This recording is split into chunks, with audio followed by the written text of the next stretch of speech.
Good afternoon and a warm welcome to all. I am truly delighted to see you all joining and welcome all for today's webinar.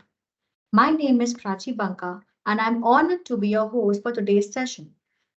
As you are aware, the E-Waste EPR portal has undergone an update, which was recently shared. Our discussion today holds on the updated E-Waste EPR portal, aiming to delve into its comprehensive features. This session will focus on providing a holistic understanding of the portal for a more informed and streamlined experience. Now, let's brief you about AA Garg and Co. AA Garg and Co, as we call it A to G, is a prominent assurance and advisory firm today commonly renowned as the experts of EPR, provides services to leading Indian and multinational corporates since a half a decade and is constantly involved in providing value-added business solutions to aid businesses scale up with sustainable and simplistic of approaches. Presenting our speakers for today, Ms. Ipsita Roy and Mr. Sujain Jain, both acclaimed EPR expert at A2G.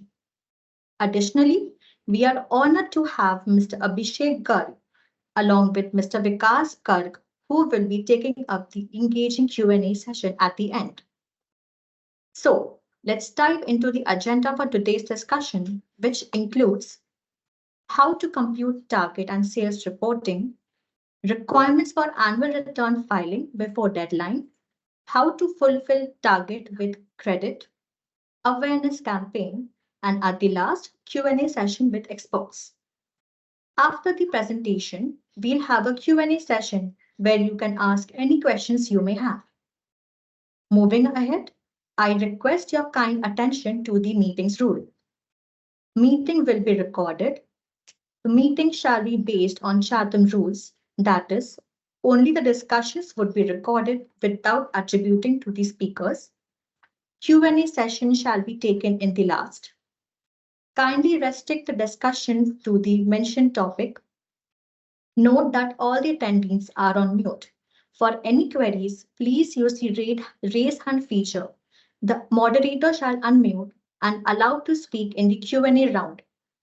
Kindly introduce yourself and your organization briefly and ask your question.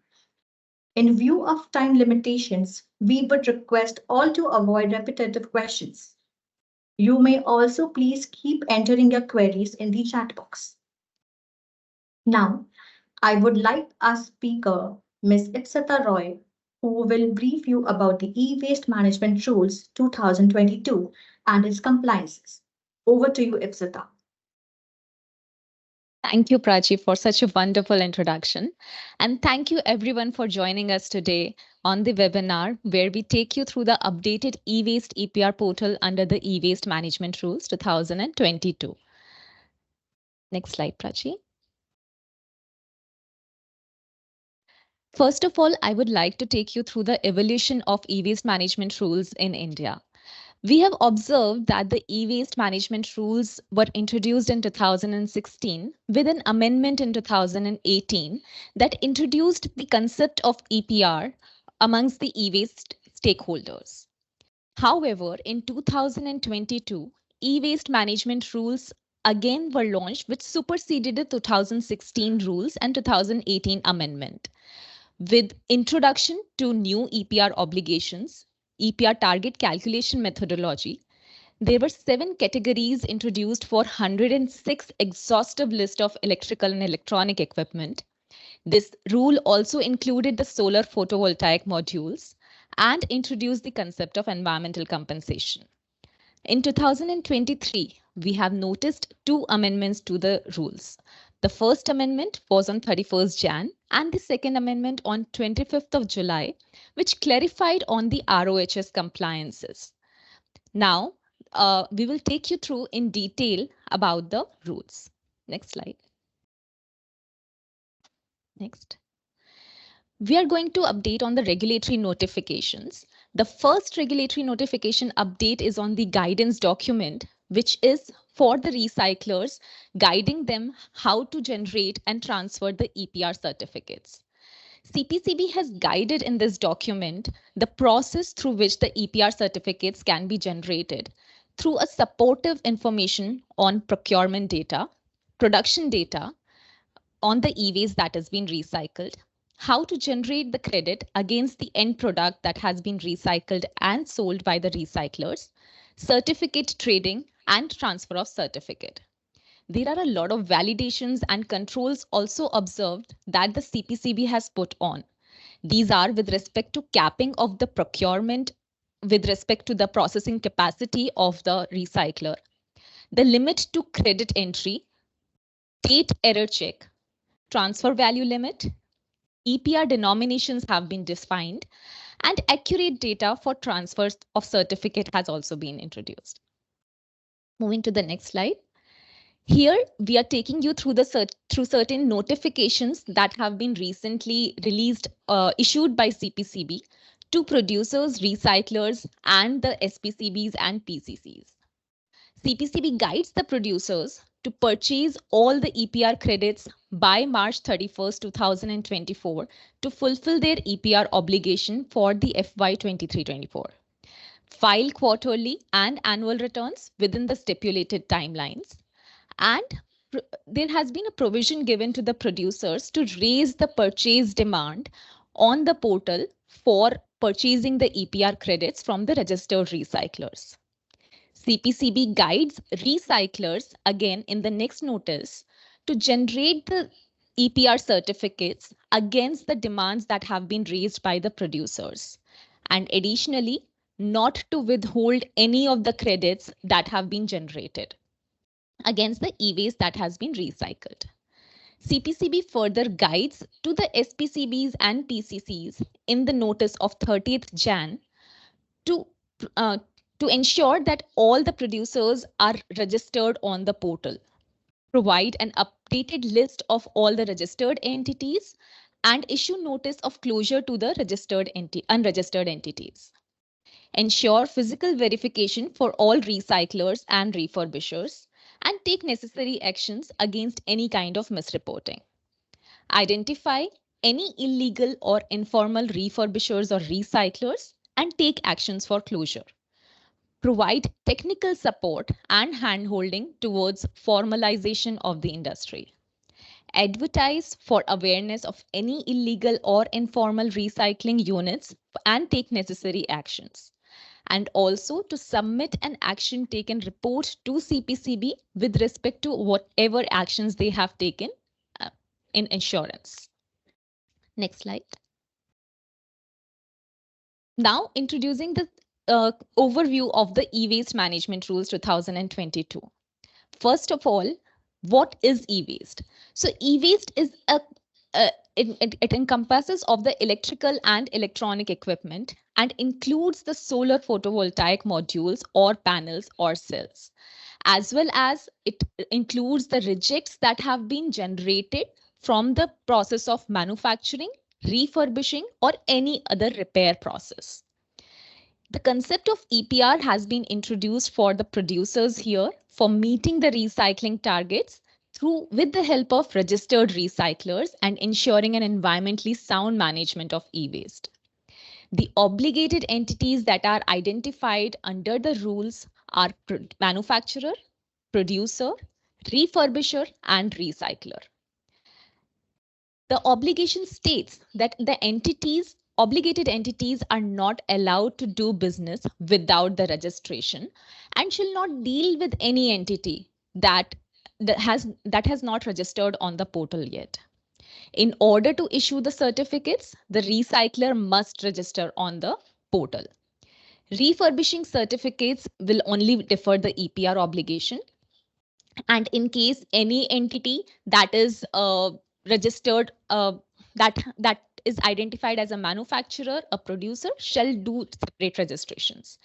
The EPR target have been defined for producers based on the average life of EEE, the electrical and electronic equipment. For any of the imported used EEE, electrical and electronic equipment, the 100% obligation has to be there. And the rules are very much brand and geography neutral. As I said, there are 106 obligated electrical and electronic equipment identified under 7 different categories.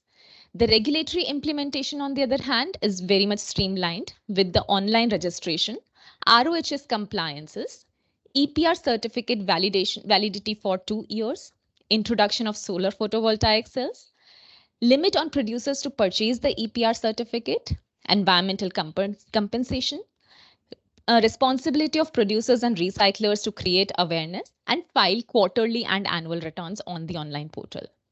There are also exemptions per se with respect to waste batteries that are covered under the battery waste management rules of 2022, packaging plastics that are covered under plastic waste management rules of 2016 as amended.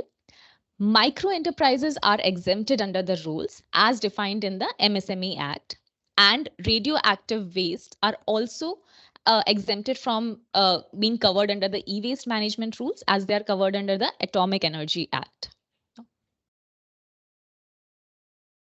Now, the compliances under e-waste management rules.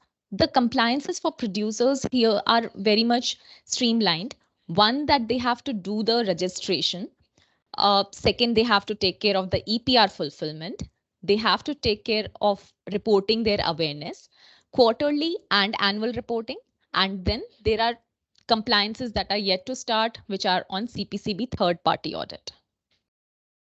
Next slide. So thank you. Now I would like Sujan to take over the portal, walk through the portal and Thank you, Ipshita. Good afternoon, everyone. Thank you for joining today. So now we have understood what compliances are required to be followed under the E-Waste Management Rules 2022. Now I will take you through how those compliances are to be done on CPCB's E-Waste Management Portal. First of all, there are two portals under the e-waste management system. First one, which is for registration, wherein there are three types of application which you can make. One is a new registration, one is for amendment in case you are migrating from the old law, or you have additional products which are not taken at the time of registration, and one is the renewal module. And then there is the second portal, which is for the post-registration compliances, wherein you will be allowed to do the reporting of sales, procure and sell credits, report about your awareness plans, what you have done, and also quarterly and annual filings.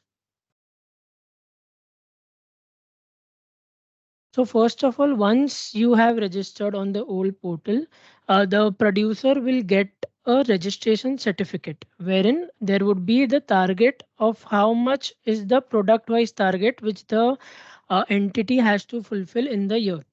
So here we have taken an example of electric fan which has an average life of 10 years. So the targets for e-waste are generated based on their average life. So if you are sitting in 23, 24 and you have a product which has an average life of 10 years. So you'll have to go back 10 years and see what was your sales at that time and multiply it by the percentage. So for 23, 24 and 24, 25, the target percentage is 60. And it goes on increasing by 10% in every 2 years. So 25, 26 is 70%, 26, 77 again 70%, 27, 28, 80, and 28 onwards 80%. Secondly, once you have got this target of that end product wise, the second factor which is to be factored while looking at the target is the average percentage composition which is issued by CPCB. So for example, CPCB has already classified the e-waste into 4 key metals. One is my precious metal, that is gold. There are 2 non-ferrous metal, that is copper and aluminium, and then there is ferrous metal, that is iron. So they have already determined the standard conversion factors for this so that there is no ambiguity in the market with regards to the conversion factor. So in the case of electric fans, there is no gold, copper is 6%, iron is 55%, and aluminum is 5%. So while we are calculating the target for 23-24, first of all, we will look at the sales of 2013 and 14. That is 5.72 metric tons. That would later be multiplied by 60%, which will give me 3.43 metric tons, which would be my target for EPR obligation. Once I get this target, I need to multiply it by the proportion average percentage composition of metals in the triple E code. So for example, for 23-24, the liability for gold is 0. For copper, it's 0.21 metric tons. For iron is 1.89 metric tons. And likewise, aluminum 0.17.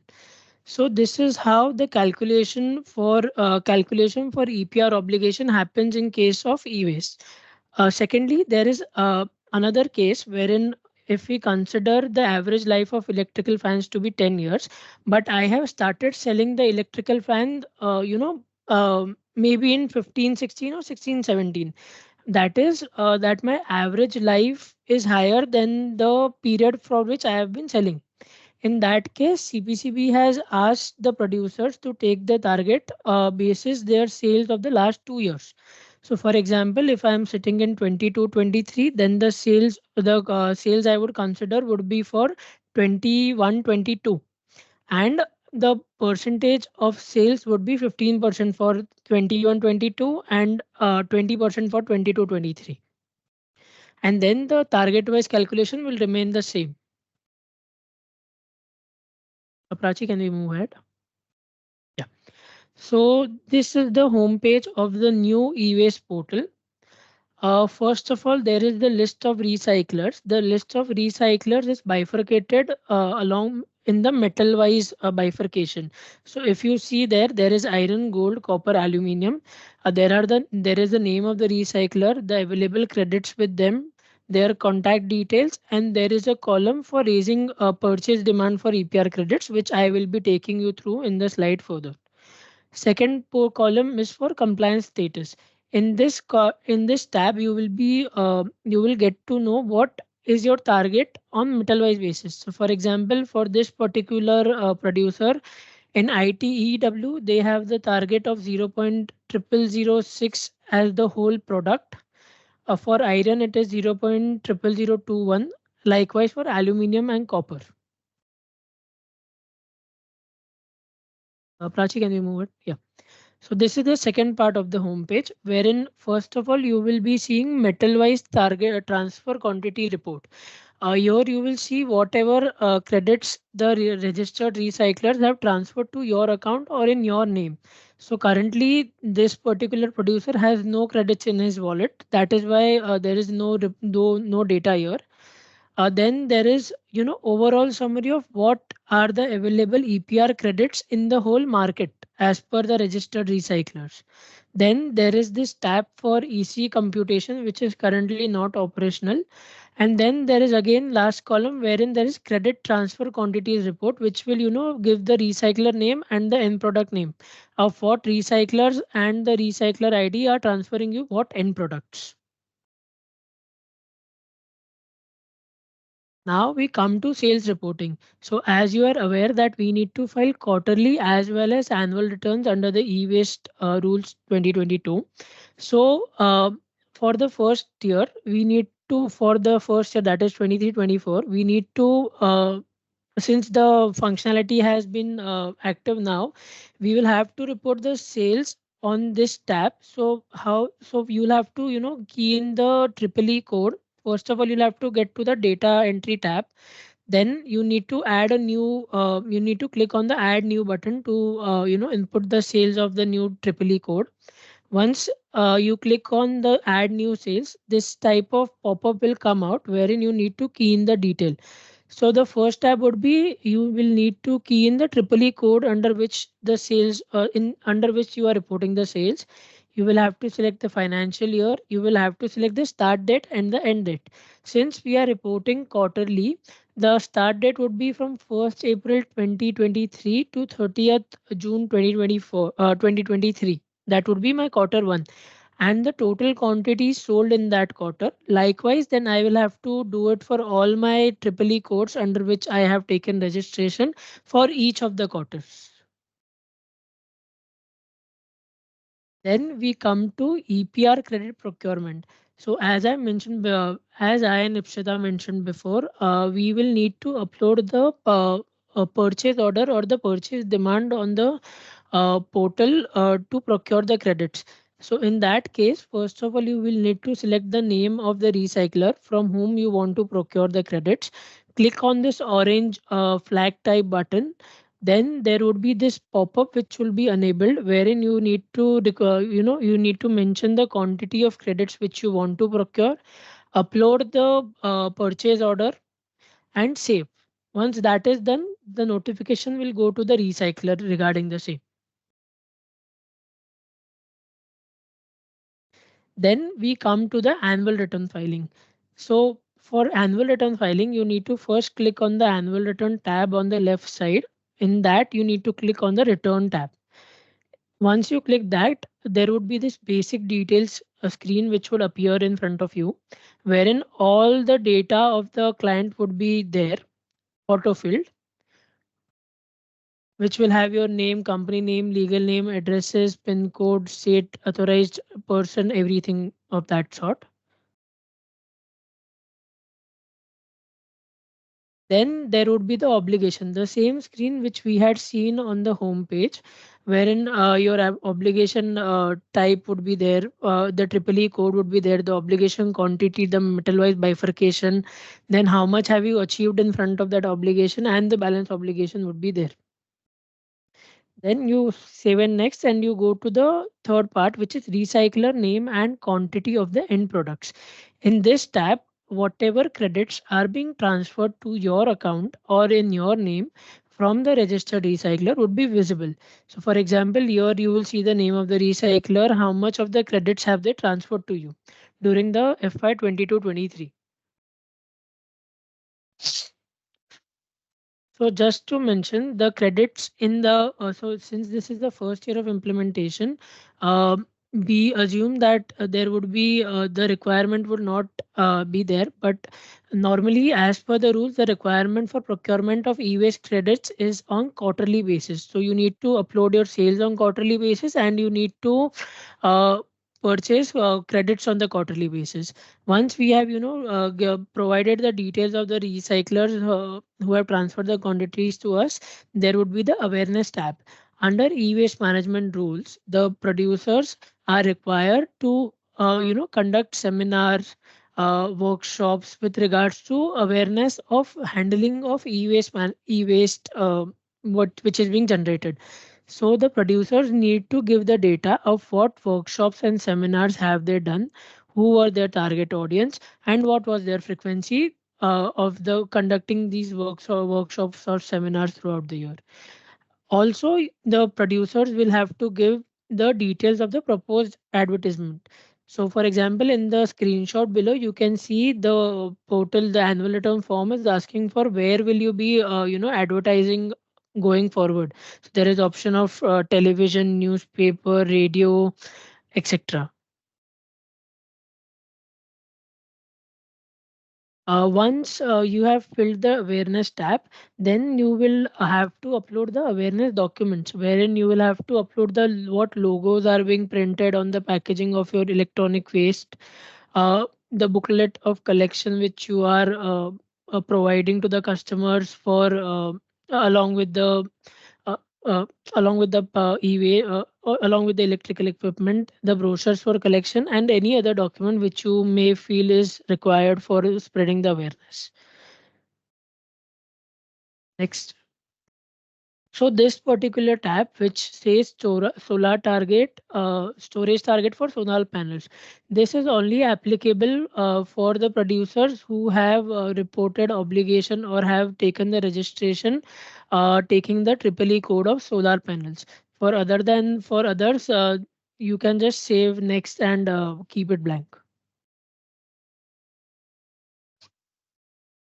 Once you have filled all the details wherein you have okayed your obligation, you have put your sales data entry, you have procured sufficient credits, you have taken the awareness plans, uploaded the documents and everything, we will come to the last page wherein you need to generate the report. So this report is generated. So first of all, there is this financial year which is auto fetched currently 23-24. In that you need to select the which for which quarter are you updating this report. So there is quarter 1, 2, 3, 4, and then in the end there would be annual return. A thing which is to be taken care is once the report is submitted, it cannot be edited, and all the data from the interim portal will be transferred and added in the annual report. And once you have submitted the report, Prachi, once you have generated the report, the details of that report would be available in the below tab, wherein the report, the year, and the date of submission would be already present. And, this is how we complete the annual return filing for 23-24 under e-waste management rules. Also, as per the circular issued by CPCB, all the producer, recycler, refurbishers, and manufacturers are required to pay an annual maintenance charges of rupees 5,000 per login. Currently, we haven't seen that payment module on the portal, but I am assuming once we generate the report, there would be some mechanism wherein the payment module will be activated. Yeah, that's it. Thank you, Sajan. That was very informative. And we shall be circulating the query form to everyone. And you can drop in your queries and we shall get back to you shortly.